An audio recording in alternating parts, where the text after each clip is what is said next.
চট্টগ্রামত হাটহাজারের Sajeda ideal school and কলেজের উদ্যোগে বার্ষিক ক্রীড়া ও সাংস্কৃতিক অনুষ্ঠান ও পুরস্কার বিতরণী অনুষ্ঠান সম্পন্ন ফেব্রুয়ারির 8 তারিখ শনিবার পূর্ব শিকারপুর হাজী নিয়ামত আলী সড়কের পাশে বিদ্যালয়ের মাঠত জমকালোপূর্ণভাবে এই অনুষ্ঠান সম্পূর্ণ হয়।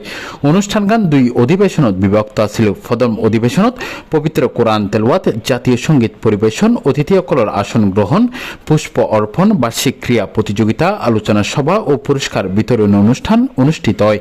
প্রথম অধিবেশনত উদ্বোধক হিসেবে উপস্থিত আছেন বিদ্যালয়ের সভাপতি ইঞ্জিনিয়ার শফিউল আলম। এছাড়াও বিশেষ অতিথি হিসেবে উপস্থিত আছেন চট্টগ্রাম বিশ্ববিদ্যালয়ের মনোবিজ্ঞান বিভাগের সহযোগী অধ্যাপক ডক্টর অরুণাভ বৈরাগী, আশরাফ উদ্দিন খান, মোহাম্মদ সেলিম, মোহাম্মদ লোকমান, মোহাম্মদ সাইফুল ইসলাম। দ্বিতীয় অধিবেশনত পবিত্র কোরআন তেলাওয়াত, জাতীয় সঙ্গীত পরিবেশন, অতিথিসকলের আসন গ্রহণ, পুষ্প অর্পণ, আলোচনা সভা, সাংস্কৃতিক অনুষ্ঠান ও কুপন ড্র অনুষ্ঠিত হয়। এই অধিবেশনত প্রধান অতিথি হিসেবে উপস্থিত আছেন চট্টগ্রাম মেট্রোপলিটন পুলিশের অতিরিক্ত উপ পুলিশ কমিশনার আবু সালাম চৌধুরী। প্রধান বক্তা হিসেবে উপস্থিত আছেন চট্টগ্রাম বিশ্ববিদ্যালয়ের গণিত বিভাগের অধ্যাপক ও chairman doctor M Jalal Ahmed. এছাড়াও বিশেষ অতিথি হিসেবে উপস্থিত আছেন অ্যাডভোকেট রিদওয়ান গনি, মোহাম্মদ নাজিম উদ্দিন, লতিকা, শাহজাহান হায়দার ও মোতাহেরুল ইসলাম।